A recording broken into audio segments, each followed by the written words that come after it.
when Vijay came to DBT, I thought I was adding to my pediatric population who wouldn't speak back to me. But I have to report back to you saying, no, nothing of that kind. Today is a celebration day, and it's hard to produce a balance sheet or a future vision when your intent is to be happy. I like the age of DBT as being 30 because they're neither too young nor too experienced, and both can be troublesome in some ways. So I think it's a beautiful age to start up, I would say, the bullet train that the Prime Minister promised us. And the question is, we can enter the train, but can we finish the destiny? And that's what this whole session is about. I actually like DBT. I am very proud to be in some form or the other associated with it. In general, I don't like governments. My whole experience with India has not been to see governments as doing everything right to help us bring the best of us. But as a society, as you realize, we're evolving, we are changing. So you would tell me, why do you like DBT a bit more than many other compartments of the government? I've tried to put a couple of those thoughts on the slide. I think although it started with biotech and realized you can't do biotech without bioscience, and it reached engineering, medicine, agriculture, physics, chemistry, and they actually understood the totality of science. And this showed an ability to learn and evolve. DBT for a long time has been a very empowering organization. It's the first time that as a young assistant professor, I went to see a person in government who gave me a cup of tea and spent 45 minutes with me. I've never forgotten that interaction, and I certainly thought, not a very impressive office, but there seems to be something nice about this place. It's been very entrepreneurial. It's actually learned to take, I would say, thoughtful risks. With the kind of resources you have in India, total adventure is not easy, but thoughtful risk-taking is possible. And some of us don't take it, and it has shown that ability to do that. It's been very adaptive. We have a BIRAC today, a CCAM today, a CDSA today, and these clusters. In some ways, adaptiveness is what you learn from evolutionary biology as being central to development and survival, is really that you change your skin when you have to. And it has shown that ability, and it's connected brilliantly. It's connected globally. It's seen to be attractive. I think the innovation personality is an attractive personality. That people get drawn to you like flies, because then they give you what you need. Expertise, support, encouragement, money, ideas, the works, And it has actually tried to reach out and connect, I still remember my visits to Dr. Manju Sharma's room. I went to her one day and said, there are these 3 girls who've been treated poorly at AIMS for some reason or the other, and within 5 minutes' time, she shot off a letter to the health minister. That kind of responsiveness you felt that you had, and this has been. And what has been extraordinary about DBT is, with each secretary passing by, it's like a rally team. We don't bug each other, but we're there to do what we are asked to do. And that, I think, is wonderful. So I would say, first of all, my real happiness today that this function took place. I know people think, why do you need big functions? What's the purpose? I think the purpose is to be happy, because you can't develop into an A team without feeling good, without feeling positive, and I think this is wonderful. There are things we should have done, things we need to do. That's part of life. And we need to face them and deal with them and talk about those things. But on the whole, I would say, I just feel thrilled at the spirit of DBT. And I think that's wonderful.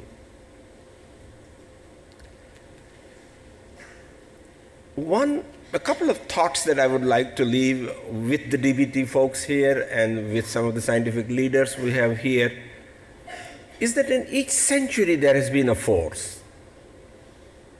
It used to be religion, it was Renaissance, they've been at different times in history that actually is used by individuals who live in those times to interpret that time. And I think 21st century science and technology is that force. The question we have to ask ourselves is, do our people, our leadership, our policy makers perceive this? And I don't mean only to make in India or to create jobs, to understand the complexity of this planet and this largeness that we have here, the cities, the roads, the disasters, the opportunities, the health needs, the agriculture needs. There is a complexity to today's world. Our world, which is very large, this 1.5 billion, but now a lot of global complexity, which means that science and technology must become a very important instrument of interpreting how we should think about what we are going through. This is both knowledge and innovation and products, everything. And I think we perhaps have failed a little bit in making this understood. Cybersecurity is not only an issue of technology. Internet is not only an issue of technology. It's also about our lives, our privacy, how young people are growing in this age. So we tend to make it as simple as we can, but it's actually very complex. And I think it's important that we ask the question, how does Indian science communicate with Indian society to create this understanding of why it is important to them? And I think this I see as a big challenge.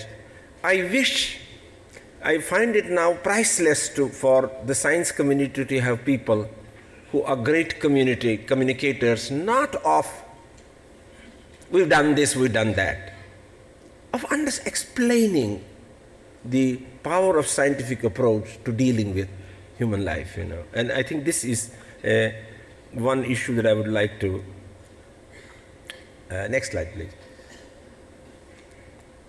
Where do I go? Because we are celebrating today, however modest, I think it's important to motivate this country, the young, the institutions, the organizations, that we remember how far we have come, not only how far we have to go. We tend to sap our energy periodically. So we have this nervous excitement followed by anxiety. And I actually believe that the best way to motivate ourselves is probably the idiom of the Prime Minister. Sometimes there is a disconnect between the promise and what happens, which is fine for me. But I would like to avoid cynicism, except when we're discussing quality and depth, and there are places where that is helpful. And I think for a country of 1.2 billion, the half full glass is good for me. I want to be happy about what we have done. So while I understand that we have big challenges in pushing our science to the pinnacle, I'm happy that we've taken many small steps. And if you imagine 1.2 billion people in that glass, you will understand what I'm talking about. The half full glass is a lot to be happy about.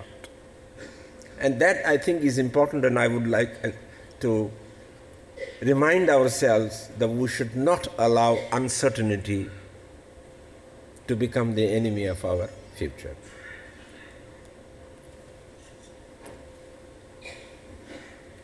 So a couple of things that will give you the good sense of the things that have happened well. We're publishing much more in numbers. Between 2002 and 3 and 2016, we publish hell of a lot more. And the growth in our publications every year is much better than many other places that are in a similar economic situation. I'm talking about intermediate level economies. I don't want to chase United States tomorrow. It take a long while to do that. But so we're doing well on certain fronts. India started the 21st century well behind Russia, France, Italy, and Canada in terms of yearly publications. And now we lead them by healthy margins. It's taken a job. There has been more investment in science, we have more institutions, we've dealt with our problems by facing them and trying to see the best we could to push the horizon. So these have been good things. There are more women in science today, not enough, but more. So India's greatest challenge after independence was isolation. I would say the best enemy of India was attitude. We felt that we could be self-sufficient on this planet all by ourselves. This world, different countries have different histories in learning, science, innovation, education. To say that I'm not going to study history, I'm not going to look at global experience, that I'm going to rediscover my India way of doing things on everything, this world is actually not as different as we imagine it is. There are local relevances, there are local cultures, yes. But there is more that connects humanity than one might imagine. And so what has happened over these years is that we collaborate much more. Still, if you look at the proportion of our publications that are published with global partners, it actually is smaller than many. We're still in that 15% range. But if you look at the rate of increment, it's been excellent. So we've actually slowly emerged from being a nation in isolation with a great history, with a great civilization behind us, but unwilling to participate in the global learning process, which is now opening up and saying, we are who would be. India is never going to be anything other than India, and I hope it doesn't. But we have the self-assurance and confidence to say the platform for learning is the world, not only India. We will learn everywhere about India. We will look at India from multiple eyes, with multiple experiences, and I think that's happening, and that's what this shows you, which is a... And whatever has been accomplished in terms of progress in the last 10 years is despite the fact that our density of scientists is actually lower than most countries. What this actually tells you that even some of the African countries have more scientists than we have. So India's investment in science per researcher is not bad. It's comparable to everywhere else. We just simply have a very small scientific force. So my question, and one of the messages I would like to leave with the leadership here is, we should articulate to the leadership that to be a creative force in science, the science population particularly a population of A-grade scientists has to be large, because success doesn't come to the destiny of each and every scientist. These are many, they contribute in many ways, and we need a large scientific force. If you look at the average, the Department of Chemistry in Delhi University is probably about 15-20 people. In Peking, it's 90 people. So what I would say is quality matters, and quality is related to size, and here is one message we have. But despite this, we have done reasonably well. India is now one of the big providers of the survival kit in terms of technology to the developing world. That's 2/3 of this world. It's a huge responsibility, a huge opportunity, I would say, to serve, to help, to cooperate, but it's also an opportunity for business and commerce, for those who are inclined in that direction. And I think the experience we have built, with our vaccine industry, with our drug industry, with our agriculture industry, is an extraordinary experience. When discovery happens in India, the translational machine is in place. And there are countries which actually have had great discovery platforms, but had to then learn how to convert knowledge into societal good or economic good. We've just done the reverse. This imitation is also a huge experience because we build competencies in the development side of R&D. And so these are several assets, and I think organizations like DBT have hugely contributed in building this experience. If you ask me, beyond the money we gave to the vaccine industry, it is the empowerment we give them, the help we give them, the technical expertise we brought to the table of those organizations, which has been immensely helpful. People like BIRAC, organizations like BIRAC, I think the biggest asset is not their money, but it's the review, it's the feedback. So it's been extraordinary. So I remember a slide that Balamaniam, who's a serial entrepreneur, an Indian origin person who used to work in Bangalore, when I was DBT secretary, he showed me a slide saying, Dr. Bhan, stop fulfilling entitlement and start empowering innovators in this country, be that in academia or industry. This was a profound influence on my thinking. And I tell Renu again, when people come to government because it's a source of empowerment rather than money, we have a government. If they only come for our money, we are nothing but a bank. And as a bank, governments are usually useless. So here is an issue here. DBT or any other science agency and every ministry of India must value empowering Team India more than servicing it financially. There are very poor people who need financial help, but the middle belly of India needs empowering help. It's ease of doing science, ease of doing business, ease of doing innovation, just feeling happy about taking risk and doing interesting things, and I think that's important. Now the question is, what are we not doing too well? The quality of science from India is not improving at the same rate as the volume of our science. And we need to deeply reflect on this because there is no point in lamenting it. What can we do is the point. Sometimes I think it's all about, I remember I was fortunate to be in a gathering of Nobel laureates once, and I asked all of them this question and they kept saying it happens very early in life. Sometime 23 or 22 may be too late to shape human attitude and human drive.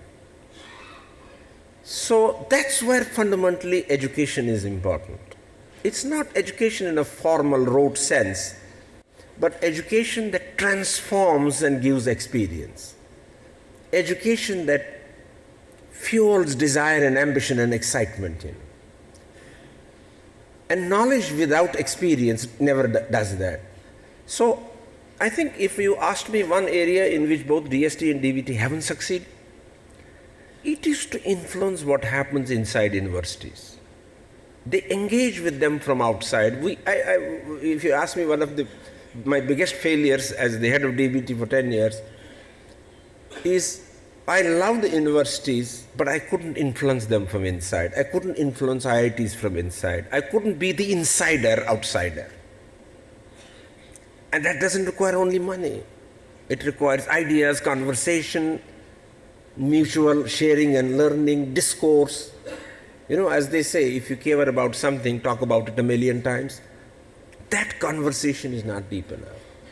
That empowerment arm of these science organizations, I would say of the governance as a whole, needs to change. If you have to have real influence inside where people are being developed. And I think this should reflect in discovery. It's also Sure, there are hassles. There are hassles. Sometimes when we were growing up, you were fatigued by dealing with the business of doing things. It wasn't a environment that make you feel light and nimble. You didn't feel like singing a song in the wards of your labs. You were always worried about something practical, mundane that was coming in your way. So I think that whole ecosystem needs to change, and I would summarize this by saying empowering institutional governance, ministry governance. One simple word. Stop thinking about distributing money as the solutions for startups, for companies, for institutions. You need money. But you need the non-financial empowerment, which makes it very simple to do complex things. Right now, that is an issue. There's also an issue of why we don't produce a lot of IP. I think the way we frame questions, they are around being secure for career graphs, but not about thoughtful risk-taking. I understand in this country it is difficult to be a total devil, but thoughtful, informed risk-taking in the way we shape our questions in science. Why does one want to work in a space where much of it is known but a few clarifications are required? Why not in a space where you could discover something totally new? Inventiveness is very important. Again, the contribution of science outside of human resource creation to finding really big solutions is still not up to the mark. And I think those scientists who want to contribute to solving problems, whether they are in, the multiple grand challenges that we face today, we should remember that you need to have a reasonable understanding of the problem before you can design a solution. And I think it's becoming a little fashionable to chase every problem. Now everybody wants to solve all India's problem. For God's sake, get a sense of the problem first before you become that age. And science cannot create solutions by itself to these complex problems. You have to do a lot of learning, which takes time and effort, And then the innovation bit actually is happening because India is a great nation of entrepreneurs. If we are anything, we are entrepreneurs. And they need help to become innovative from academia, from government. And I would say DBT did a good job, but there are so many sectors in so many places. We need to do that. Now, incremental innovation is of value to us because it gives us affordable products and solutions, but those have impact if they are delivered. Innovation without delivery is not a problem solved, and that's what the minister was saying in the morning. If you can't take every vaccine to every kid in this country, it doesn't matter how successful you are. And this is a problem with lots of areas. So innovation in delivery, that whole value chain from discovery to impact is a very complex value chain, requires different expertise, different kinds of teams, different governance, different efficiency, and that I think is a question of building the competency of the middle belly of our innovation engine. I read a beautiful piece from an MIT Chinese scholar which was titled, "Does America Need to Worry from India?" And his answer was that to drive these innovation engines in many areas, the breadth of professional leadership and competence you need takes years to create. Because it's not created in colleges, it needs life experience. So the law, the intellectual property, the handling technology, the contracts, the development, the field trials, the clinical trials, we're now slowly realizing the complexity of what it takes to do that. And I think that team needs to mature and build on the strengths of our entrepreneurs, but our institutions must make us capable of handling discovery and become more inventive. And I think this is a challenge for institutional leaders. It is the way you talk every day, the way you meet every day. It should not be about administration and governance. It should be about ideas and creativity. And that conversation tends to lapse in a system which is not well governed. It's a peculiar relationship and a vicious cycle that sets in. That leadership's engagement changes from what their real business is to lead in the creation and nurturing of ideas. And I think here we should maintain our strength. And then, of course, we have lots and lots of new institutions and universities who have done them well, but we have tons and tons of students who go to substandard universities. And the question is, the glass is half full. For basic education, you can't have a glass that's half full. For the discoverers, yes, there will be the top 1%, 0.5%. But this business has to be 90%. And so there's a lot of challenge, and you're all aware of that. So a few thoughts about the way forward. When I look at, biotech, there is this feeling that there was tremendous promise, but it hasn't delivered. And I think it is important for all of you to believe that each year we see things happening that actually indicate that these fields are moving. I've put a couple of examples of interesting things that happened in the biotech space, bioscience biotech space. It was a wonderful piece of work done and aided by structural biology to design an immunogen for an RSV vaccine, which is a terrible viral infection, which was really a science-engined immunogen design. So here you see one example. We're beginning to see some progress in biomarkers that would help us stratify patients so that this whole vision of personalized medicine can move. And we realize that the Human Genome Project created an opportunity for a new generation of biology. It didn't end the story. Cancer immunotherapy has been outstanding. There is a vision that combined immunotherapy, which is all grounded in solid cancer biology and immunology, has been a good one. We've had huge amount of progress in GM technology and molecular farming. There are issues around that you're familiar with that we need to. The synthetic biology is beginning to have its influence, and I have two examples that appeared in 2015 using this approach to produce more efficiently the pain-killing opiates, and a wonderful piece of work where cells were fine-tuned to release immunotherapy molecules based on the amount of inflammation in patients with psoriasis. I thought this was smart, really, because it improves safety, it cuts cost, it improves efficacy. It was a brilliant piece of work. And now we have gene editing, and the proof of principle of what it can do in multiple fields has been coming up. I think microbiome is a great opportunity. I don't know how much of a translation will happen there, but great progress. So between bioscience and biotech, you see each year we are moving an inch closer to the applicable.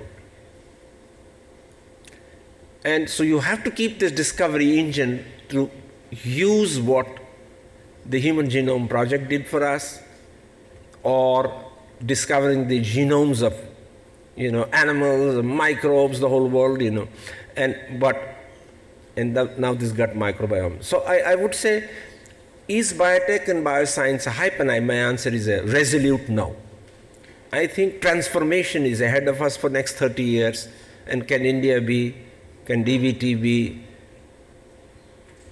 one of the engines that could help Indians participate brilliantly in this future vision? And I think these are wonderful opportunities. So stay on course and believe in the field. And do realize that enhancing biotechnology impact, it's evident now, requires capability and conversion of many disciplines. So that strict model of a master's and PhD in biotech doesn't make sense anymore. You actually need people trained in multiple disciplines, converging physically, connected through other means, connected through interesting schemes on either discovery problems or application problems. So biological science, disease biology, structural biology, engineering, material science, synthetic biology, pharmaceutical science, medicine, agriculture, all these fields are converging to produce. And this is what happens with physics and chemistry, and this is what is happening with bioscience. So biotech by itself proved to be not sufficient, but with all these other disciplines as an interdisciplinary science, the potential for innovation is breathtaking, I would say. So my question to DBT would be, are your systems designed to create this convergence? And this, I think, is probably, if you ask me one thing for the next 30 years, 20 years, this is our biggest challenge. How to create excellence in all the relevant fields, in multiple loci of creativity and innovation in the country, and not get this dialogue be confused with the needs of late development work, whether it's for drugs or vaccines. That requires another engine. And these engines need to connect somewhere. So my father, when I was in a lighter vein, when I was growing up as a kid, he asked me once, who's a genius? And I named every great scientist that I could think of. And he said, you're still naive. I said, why? He said, the first task of a genius to make the mother and mother-in-law both happy. I think discovery, innovation, entrepreneurship, they are not contradictions. They work in different spaces that meet somewhere. Learn to deal with contradictions. And learn to deal with contradictions without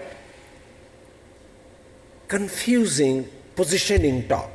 So when you are with the Prime Minister, you say, I'm solving your this problem. When you are with the industry, you're saying, I'm solving your problem. When you go to the institutions, you tell them discover. We shouldn't sound fake. We should sound sincere, because all these spaces have serious requirements to feel empowered. And we have to empower all the three engines. This is something that David Baltimore kept repeating to me and said, you are too large a country to work only in one space. For small countries, yes, you have no choices. You have to excel on every frontier. And I believe that is true. One additional concern is that ethics, ecological concerns, and lack of public trust could be the showstoppers of these new sciences. This is becoming graphically clear that while the incremental will find place, the disruptive may encounter huge challenges. So are you prepared to handle this? Is your institutional mechanism prepared to handle this dialogue with society, with leadership, with your own selves, in your own communities? And I find India deeply unprepared for this. We discovered this when we ran into difficulty explaining to people that GM technology, done well, evaluated well, is safe and helpful, but you've seen the kind of problems. Now you have gene editing, you have so many other opportunities which is just transformative. And so this would be a new DBT for me, would have a new institutional mechanisms to handle. This seems to be as big a piece as doing science. How do we handle that? A two-person enterprise can't deal with this complexity, and I think this is extremely important. Now you see what's happening with genome editing, It was just inconceivable that we could find a potential applicable tool and concept like this. How do we handle this? To use it in agriculture, for farming new types of animals, for transforming treatment of genetic disease.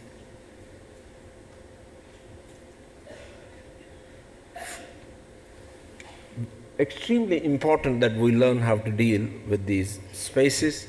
I will give you two examples of the discussions that I've heard in recent months. One is to use gene cut and paste techniques to produce changes in mosquitoes that would actually abolish malaria in 3 years' time. From whatever I have learned about the initial studies, it all looks possible to do in 5 years' time. You may actually not need malaria vaccines, you won't need insecticides, you don't need insect bedcide. You could save $5 billion a year just on malaria. You could do this with dengue, Zika. So where is the challenge? It's not a technological challenge. It will need some resources in doing.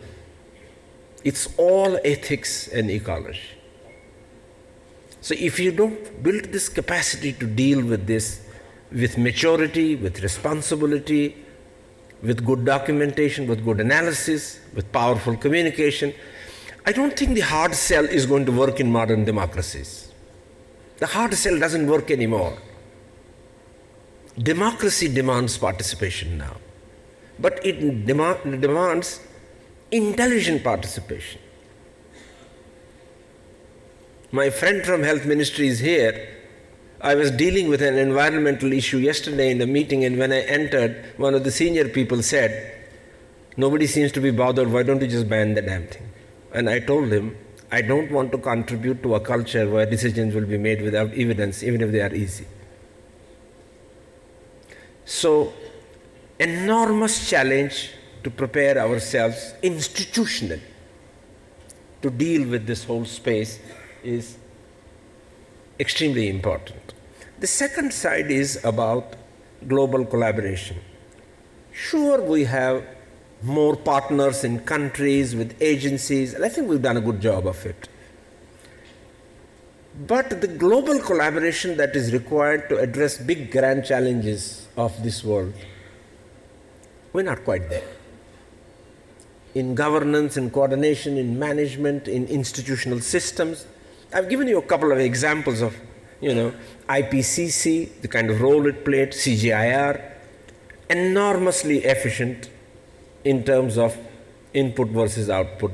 The Bill and Melinda Gates Foundation, totally radically different, saying, come to us when you want to take a risk. If we want a big solution, we're not interested in small solutions. So how does DBT in India shape its global collaboration, which is one on nurturing people through the usual tracks, the small science type of streams? But do we know, are we designed or prepared to handle taking major challenges together? Is our institutional system designed there? And I think here I would say a redesigned international program would be of tremendous help, because I think this opportunity is massive. In the health field that I know well, I have never seen contributions, financial, technical, of a scale that the global community is willing to contribute today, if we know how to utilize it to find end solutions. So enormous opportunity in every field, energy, agriculture, health, you name it. So how do you handle global collaboration? So these usual matrices of, number of publications, capital, they're good for you, the way we do small science, but they are not good for how we measure impactful collaboration for addressing grand challenges. So I think this is a issue here. Another example, and Vijay Raghavan referred to it, we did an exercise in WHO and identified about 10 pathogens that could cause pandemics or epidemics in this world. This is very funny. Actually, a week before we had this meeting, we had a meeting, and then next week we were discussing whether Zika virus should be in the list or not. And 10 days later, it's all over. So how do we collaborate to be prepared? Right? Now, it is not about saying I am smart. These are very serious challenges. This is not about being clever. It is about being collaborative. There is no scope for competition in this business. It needs a different human genome, a different human attitude to say, be humble, get together, be ready, and be prepared to protect this world. it will require a very different type of DBT than the one that supports entrepreneurs. The entrepreneurs are important, but the purpose is even more important here. So again, another example of the climate are an issue. And just to reconfirm that we don't need to be isolated, the quality of science improves radically as you become more and more global. And the evidence seems to be clear-cut. In my last two slides, I would emphasize that our measurement of progress is pathetic. I wouldn't use any other word for it. Because to measure is to commit yourself to transform. If you don't measure, you have no intention to change. When you honestly measure, you are publicly displaying the good and bad of what you do. So research quality measurement, research impact measurement, more important, determinants of success and failure. The scientific approach is to examine why you fail or succeed. It is not to document that you failed or succeeded. So how do we transform measurement of India's science and innovation in a way that helps us design? At this moment, what you get is slideshows from every ministry about how good they are. If they are all good, then we ought to be a team. So I think this is an area where Vijay, we could actually do a lot. This was a breakfast meeting with Eric Lander of the Broad Institute, and I went to discuss India with him, and he told me these 3 lines, and I'm just quoting them. He said, nations are either global leaders or they are in an aggressive pursuit of global leadership and willing to play a responsible role, or they are unsure and confused. They go one step forward, one step backward. Our history is that we tended to go one step forward, one step backward. So my one message today is, please do not allow uncertainty to enter India. Just because we hype India's future to motivate ourselves doesn't mean that we don't know what our challenges are. Even the Prime Minister knows. Each one of you knows those.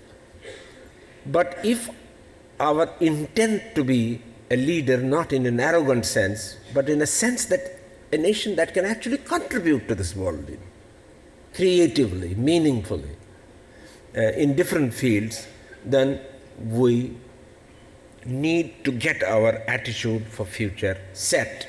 We've entered a bullet train, we're not going to go back. There will be bumps all the way, and so be it. So DBT, an exciting journey ahead. You are used to the idea of redesign. So another start for a redesign to be ready for the future, wherever it makes sense. Hold on to your values, which is to be an empowering agent. That's your fundamental value. Redesign to be effective,